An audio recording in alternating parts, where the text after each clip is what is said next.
अस्सलाम वालेकुम। MR maths में आपका मोस्ट वेलकम। डियर फ्रेंड्स, आज का हमारा जो टॉपिक है वो हमारा टॉपिक है मैट्रिसेस एंड डिटरमिनेंट्स की एक्सरसाइज 1.1 का हमारा टॉपिक है। क्वेश्चन नंबर 1 करने जा रहे हैं हम। मैंने इससे पहले जो लेक्चर था उसकी आपको लिंक जो डिस्क्रिप्शन में मिल जाएगा, वो मैंने बताया हुआ था सारा, यानी order of the following matrix order वगैरह, यानी डेफिनेशन वगैरह मैंने आपको एक्सप्लेन की हुई है। आज सिंपली हम देखेंगे और आप देखेंगे बहुत इजीली क्वेश्चन सॉल्व हो रहे हैं, ठीक है ना। वो कहता है find the order of the following matrices. दूसरे मैट्रिसेस गिवन किए हैं 1 A B A C। वो बहुत से मैट्रिसेस थे, मैंने सिंपली 4 मैट्रिसेस उठा लिए उधर से, बाकी आप खुद देख लेंगे, ठीक है ना। मैट्रिसेस ए है, मैट्रिक्स ए में आपने ऑर्डर की मैंने आपको डेफिनेशन बताई। किसी भी मैट्रिक्स का ऑर्डर देखना तो आपने क्या करना है, उसकी सब नंबर ऑफ रोज काउंट करनी है और नंबर ऑफ कॉलम्स काउंट करने हैं, ठीक है। इसमें नंबर ऑफ रोज कितनी है, 1 रोज 2 रोज, यानी रो नंबर 1 रो नंबर 2। इसमें नंबर ऑफ रोज कितनी है 2 और नंबर ऑफ कॉलम्स कितने हैं 2, ठीक है ना। Number of columns C1 C2। Number of रोज कितने हैं 2, नंबर ऑफ कॉलम्स कितने हैं 2। इसका ऑर्डर क्या बन गया 2/2 में। लिखने का मेथड ये है कि सबसे पहले रोज लिखनी है, उसके बाद कॉलम लिखना है, यानी कि रोज कितनी है हमारे पास 2 और 2 बाय और कॉलम्स कितने हैं 2। Question solve easily. उसके बाद देखो ये भी सिंपली आपके पास पता है, आपको सेम दिख रहा होगा कि यानी 2 रोज है 2 कॉलम्स है, इसका भी 2/2 है। ये मैट्रिक्स आ जाता है। इसमें आपको थोड़ी सी डिफिकल्टी होगी क्योंकि इसमें 1 ही एक एंट्रीज पड़ी हुई है। देखना अब आपने देखना आइडेंटिटी के हॉरिजॉन्टली देखा, इसमें एक ही नंबर आया, यानी एक ही रो है इसके अंदर, ठीक है। वर्टिकली देखा तो आपके पास एक ही नंबर आया, तो वो क्या है, एक नंबर नहीं एक ही रो आई कॉलम है, ठीक है। इसका ऑर्डर क्या बन गया 1 रोज है 1 कॉलम है, यानी रो सबसे पहले क्या हमारे 1 रो है बाय 1, ये 1 रोज 1 कॉलम, इसका ऑर्डर बन गया 1 बाय 1। उसके बाद ये मैट्रिक्स थोड़ा सा डिफिकल्ट होगा आपके लिए क्योंकि ये 3/3 का मैट्रिक्स है, ठीक है ना। इसमें देखें नंबर ऑफ रोज कितनी है 1 रोज 2 रोज 3 रोज, यानी 3 रोज है इसके अंदर। और अब हम कॉलम्स काउंट करते हैं, कितने कॉलम्स है 1 2 3, यानी 3 कॉलम्स हैं 3 रोज हैं। तो हम इसका ऑर्डर क्या बनेगा, यानी 3 रोज यानी 3 रोज आ गई, इसके बाद कॉलम कितने हैं 3। ये सॉल्व हो गया क्वेश्चन। बाकी जो क्वेश्चन है वो सिंपली आप खुद ब खुद सॉल्व कर सकते हैं, इसमें कोई मुश्किल नहीं है, ठीक है ना। आप नंबर ऑफ रोज काउंट करने हैं, नंबर ऑफ कॉलम्स काउंट करने हैं, यहाँ तक है। इसके बाद हम अगला क्वेश्चन देखते हैं। क्वेश्चन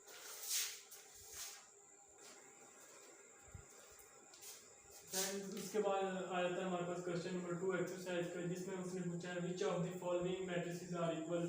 यानी मैट्रिसेस आपने गिवन है, आपके पास डिफरेंट मैट्रिसेस गिवन है, आपने बताना है कि मैट्रिसेस इक्वल कौन से। अभी मैंने इससे पहले वाले लेक्चर में मैंने आपको इक्वल मैट्रिक्स की डेफिनेशन बताई थी, फिर थोड़ी सी रिपीट कर देता हूँ। उसके 2 ही कंडीशनें थी। एक कंडीशन ये थी कि order of matrix A equal होना चाहिए ऑर्डर ऑफ मैट्रिक्स बी, उसके बाद their corresponding entries are equal, यानी एंट्रीज सबकी इक्वल होनी चाहिए। मुझे ना लेक्चर देखने के लिए डिस्क्रिप्शन में आपके पास इसकी वो लिंक पड़ा होगा, उधर से जाकर आप लेक्चर देख सकते हैं, ठीक है ना। सबसे पहले मैट्रिक्स ए देखना है आपने। मैट्रिक्स ए का ऑर्डर है 1/1। अब आपने देखना है मैट्रिक्स देखने के 1/1 की कोई मैट्रिक्स पड़ा हुआ इधर से जाएंगे 3, ये भी 2/2 का, ये 5 - 3 करेंगे 2 करेंगे तो ये 3 बन जाएगा। ये 1/1 का 1/1 का, उधर भी 3 पड़ा इधर भी 3 पड़ा। इसका मतलब है कि जो मैट्रिक्स ए है वो इक्वल है मैट्रिक्स सी के। उसके बाद भी कोई मैट्रिक्स हो सकता है, हम देख सकते हैं इसका 2/2, उसका भी, ये हमें कोई भी 1/1 का नहीं मिला, इसका मतलब ए और सी इक्वल है। उसके बाद मैट्रिक्स बी आता है। मैट्रिक्स बी में आप देखें रोज कितनी है 1 2 कॉलम पे, यानी 1/2 का कॉलम देखना है, यानी 1/2 का, ये 1/2 का है, लेकिन ये है 5 3, ये नहीं इक्वल होते थे। हमने पढ़ा था their corresponding entries are equal 3 5 5 3, ये इक्वल नहीं हो सकते, ठीक है ना। इनकी वो ऑपोजिशन है, यानी कि इधर 3 उधर 5 इधर 5 उधर 3 है, ये नहीं हो सकते इक्वल। इसके बाद 4, ये भी मैट्रिक्स नहीं है, ये भी 3 - 1 ये भी नहीं है, ये भी नहीं है। इसके बाद 3 और 2 + 3 2 + 3 5। इसका मतलब है यानी ये मैट्रिक्स और ये मैट्रिक्स हमारे पास क्या है इक्वल है, यानी जो मैट्रिक्स बी है वो इक्वल है मैट्रिक्स आई के। आपको समझ आनी चाहिए कि मैट्रिक्स मैं लिख रहा हूँ यानी स्पीड से लिख रहा हूँ, इसका मकसद ये है कि आपको डेफिनेशन हो क्लियर हो, तो उसके बाद आप खुद ब खुद लिख सकते हैं। उसके बाद मैट्रिक्स सी को देख रहे हैं, ये सी ये इक्वल बन गया था ए के, ये इसकी कंडीशन जोड़ दो।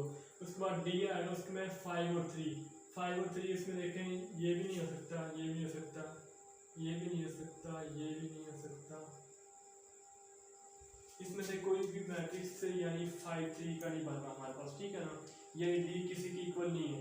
उसके बाद हम देखते हैं ई को, ई है 4062, 4062 आपको समझ आ रही है, ये मैट्रिक्स आपके पास 4062 है।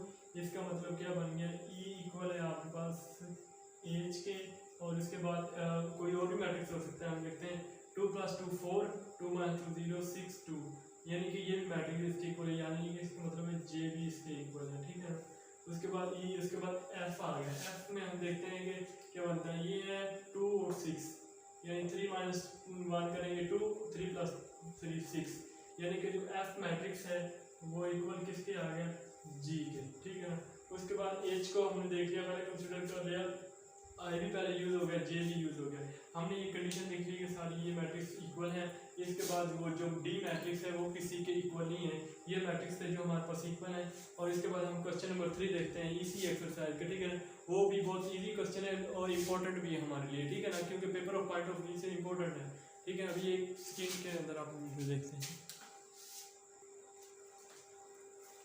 फ्रेंड्स। उसके बाद हमारे पास रहता है क्वेश्चन नंबर 3। क्वेश्चन नंबर 3 में उसने क्या पूछा है, उसने पूछा find the values of a b c and d satisfying the following matrices equation. यानी वो कहता है कि जो मैट्रिसेस इक्वेशन गिवन है ये सेटिस्फाई कर रही है, यानी कि आपने अपने माइंड में रखना है कि ये जो मैट्रिसेस गिवन है ये इक्वल मैट्रिसेस हैं। इक्वल मैट्रिसेस की अब आपने कंडीशन रखनी है, यानी कि 2/2 के मैट्रिक्स हैं दोनों, वो तो आपको पता है इक्वल है। उसके बाद जो दूसरी कंडीशन है उसको माइंड में रखना है। उसका आपने दूसरी कंडीशन पढ़ी थी, there corresponding entries are equal, यानी कि जो इसकी कॉरस्पॉन्डिंग एंट्रीज है वो इसकी इक्वल है। आप सोच रहे होंगे a + c 0 के इक्वल कैसे, तो वो कहता है सेटिस्फाई कर रहे हैं, लेकिन आपने इसकी a b c की वैल्यू फाइंड करनी है।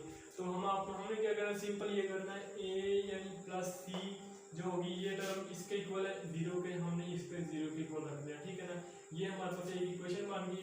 इक्वेशन नंबर ए का नाम 1 का नाम दे देते हैं। उसके बाद इसी तरह a + 2b किसके इक्वल है, -7 के, ये हमारे पास इक्वेशन नंबर 2 बन गई, ठीक है। उसी तरह हमारे पास c - 1 = 3 के, c - 1 = 3 के, ये इक्वेशन का नाम नहीं देते क्योंकि c की वैल्यू हम इधर से फाइंड करते हैं।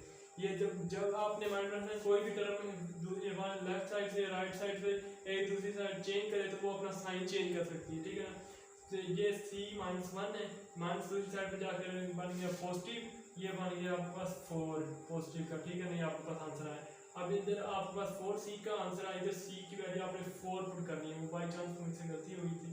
4 पुट करेंगे तो वो a की वैल्यू आपके पास क्या आ जाती है, -4, ठीक हो गया, -4 आ गई। अब इधर आपने जो एक इक्वेशन आई थी इसमें आपने -4 पुट कर देना, एक जगह पर -4 के पुट किया आपने, ये -4 दूसरी साइड पे चला गया, ये प्लस का 4 हो गया, ठीक है, ये प्लस का 4 हो गया आपके पास, ये -7 और +4, ये आपके पास आंसर आ गया -3, ठीक है।